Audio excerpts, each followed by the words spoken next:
Hello friends, this is Nick from NLB Solutions, and today I'm going to show you how to install and configure Remote Access on Windows Server 2012 R2.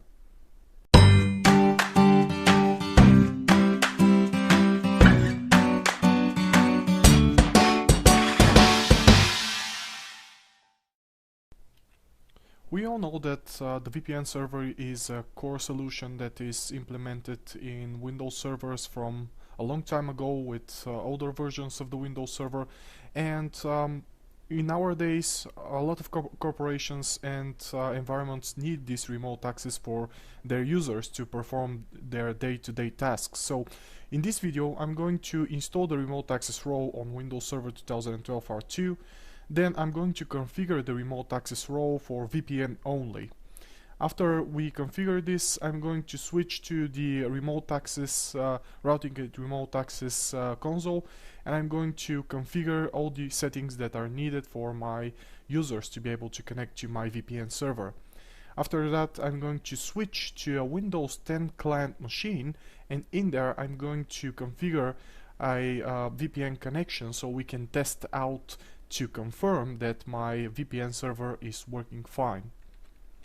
Before we switch to the demo, I just want to provide you some tips and tricks. Depending on the tunneling protocol that you're going to use for your VPN server, you need to take care of and you need to open some ports on your firewalls or on your routers. And as I said, depending on the tunneling protocol, you have several different options, and you can see the ports that are needed. In my case, I'm going to use the BPTP protocol, and it requires port 1723 TCP and the protocol 47, the GRE. And I've seen a lot of issues with the GRE protocol. A lot of internet providers are blocking this pass-through. So if you have any problems with connecting to your VPN server from home, for example, you need to see if your internet provider, your ISP, is blocking this for you. And another tip and trick, in order for you to connect to the VPN server, your administrator needs to provide you with the needed access, the needed permissions to perform a dial-in. So let's start with the demonstration.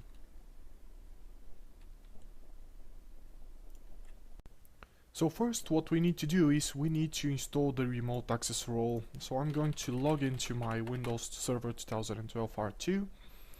I'm going to start by adding this role to my server. And as you all know, you can add and remove roles from the manage into the server manager dashboard.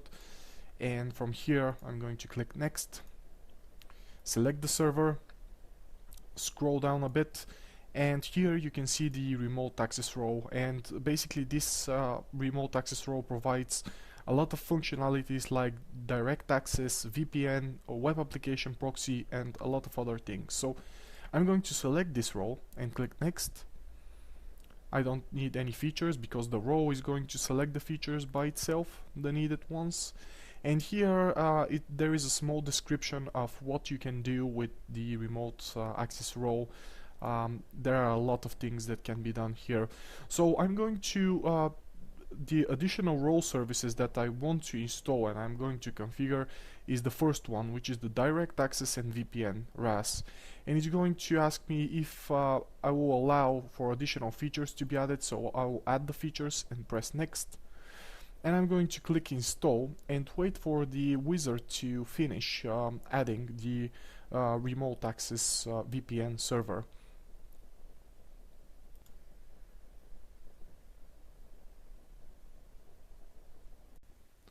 Now that the installation has finished successfully, it will say that additional configurations are required, and from here you can launch the getting started wizard, or you can close this window, and right here you will see an exclamation mark, and basically it's the same wizard but from a different perspective. So I'm going to select this wizard and we'll wait for it to fully load in. So as you can see, you have three options here. You can deploy both direct access and VPN. You can deploy only direct access or only VPN. So for the purpose of this video, I'm going to deploy VPN only, and if you want in the future, I can show you how to deploy the direct access as well. But the direct access is really a cool feature. It's basically a VPN that's automatically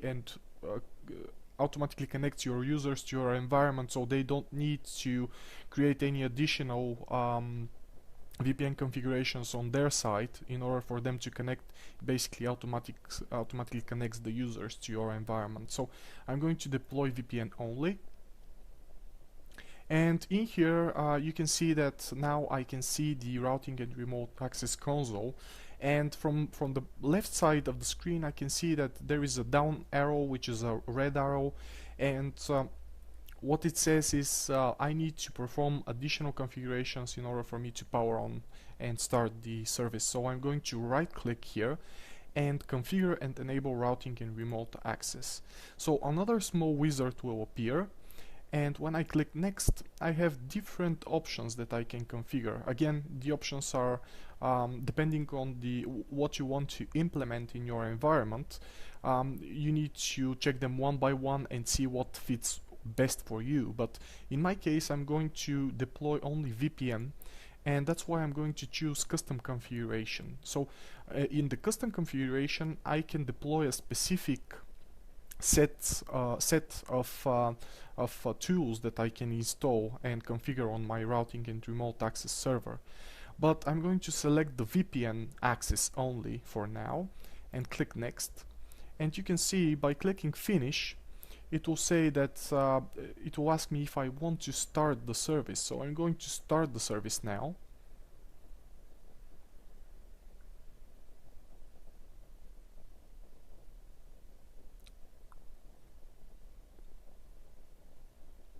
Okay, and now on the left side you see that the arrow changed to a green up arrow, which is a good sign. It's basically saying that my server is up and running at the moment, and if I go through the different options that I have, I will see different for example, the ports that are available for me to use and the different tunneling protocols that I can configure. And the network interfaces, of course, I can see my dedicated external card that is used for the VPN connection, the internal connection, the loopback as well. And from the third option, I can see the remote access clients. Basically, when a client connects to this server, you will see the connection right here, and you can check the status of the connection. You can close the connection, so you will disconnect basically this user from using the server at the moment. And under IPv4, I can see other information for the routing and how it's done. But in order for me to fully configure the server so that when a user tries to connect to this server, it can receive an IP address. And if you have a DHCP currently configured on the server, you can use the DHCP to give out addresses, or you can configure a DHCP relay agent. But in my case, I don't have a DHCP server here, so I'm going to open the properties, and under IPv4 you can see that the dynamic host protocol is currently selected, but if you want a static address pool to be given to the users, you can add the static pool from here. So that's what I'm going to do now. So I'm going to click add and specify the start and the end IP addresses that I want to give to my client. So for example, I will give a static IP address that is currently in my range, and I'm going to allow only 5 users to be able to connect with VPN. So this is another way for me. You can see number of addresses 5. This is another way for me to restrict the users alongside with permissions, of course. And now that I've configured only 5 addresses, only 5 connections will be available for this server to give out. So I'm going to close that. And basically the configuration of the routing and remote access server is done. The other thing that I mentioned in the presentation is that you need to open, depending on the protocol that the users are going to use, you need to open different ports on your firewall or router to allow the connection to hit the server. So as I'm going to use this in a local environment, I don't need to configure that, but you need to bear that in mind. Now that I'm on my local machine, I'm going to use another user to log into that machine, and that's the account for J. Thompson. Okay, for Jessie Thompson, and she's going to be a user that is going to use VPN connection from home, and I'm going to pause the video until the initial login and initial configuration of her profile is done, so we can keep the video short. Now that the profile loaded successfully, what I'm going to do is I'm going to right click on the Internet Access icon on the bottom right side and open Network and Sharing Center. And from here I can set up a new connection or network, so I'm going to click that and select set up a dial-up or VPN connection to your workspace. So I'm going to click next, and I'm going to use internet in order for me to connect to my my server. So under the internet address, as I said, I'm going to use a local VPN in order for me to test out and show you how to configure the VPN, but basically this will work with an internet address in order for you to hit the VPN server. So I'm going to specify my local address, which is 192.168.142.26. And you can name the VPN connection. I'm going to name that Work VPN. And from here you have different options to remember the credentials or allow other people, which is not really secure. So I'm going to just create the VPN connection. And now that I've created the VPN connection, there is a thing that I like to do basically, and that is when I create a VPN connection, in order for the users not to use the default gateway of my environment, I go ahead and deselect an option which is right here under the advanced TCP/IP settings, which is use default gateway on remote network. So I'm going to deselect that, click OK, OK. Okay, so now Jessie is set up to connect to my VPN server.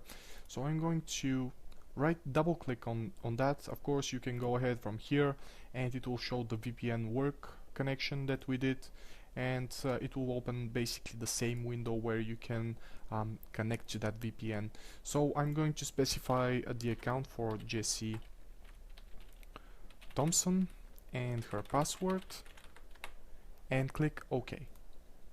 So now it's basically saying that it cannot connect to the work VPN, and it's saying that the remote access connection was denied because the username and password combination you provided is not recognized, or the selected authentication protocol is not permitted on the remote server. Actually, the main problem with that is I did not add Jessie to the allowed users to make a VPN connection. So what I'm going to do is I'm going to switch to my domain controller, and I'm going to open Jessie's account and allow her to make a connection on the VPN.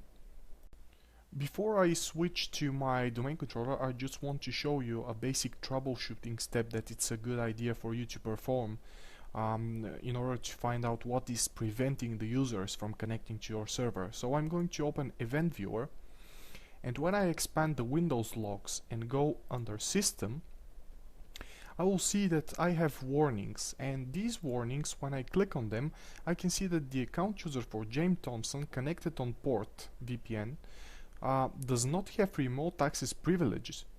So this is a basic troubleshooting guide that can help you resolve issues with your VPN server.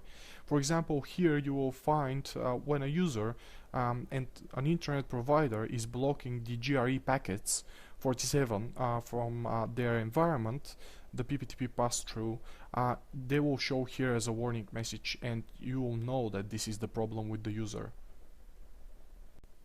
Now that I'm on my domain controller, I'm going to open Tools and then Active Directory Users and Computers, and under my NLB Lab domain and my OU NLB Solutions, I have an OU users with Jesse Thompson's account. So I'm going to right click and open properties of that account. And when I go in the tab dial in, I will see that the first option, the network access permissions, is currently set on control access to the MPC network policy. Basically, I don't have an NPC server, network policy server at the moment to detect and see if my users are compliant. So what I'm going to do is I'm going to click on the allow access for the J Thompson user and click apply. So now when I go to my Windows server, Windows 10 machine and click close to that message and try to connect again with her account and the password, I will see that the connection worked and I'm currently connected to the NLB lab environment with VPN connection. So I can see that I'm currently using the PPTP port which I want to see, and if I run a CMD and open that and show the IP config settings, I will see that the PPP adapter work VPN currently gave me the IP address of 192.168.142.231, which is the first address that I gave to my VPN users when they connect to my environment. So I can see that and I can confirm that my VPN server is up and running and my users can connect to my corporate environment using that. So this ends up the demonstration of how you can install and configure VPN server in Windows 2012 R2. I hope you liked the video. If you like it, press the like button. If you don't like it, press the dislike button and give me a comment what can be improved so I can take this into consideration. Thank you very much for viewing and see you soon.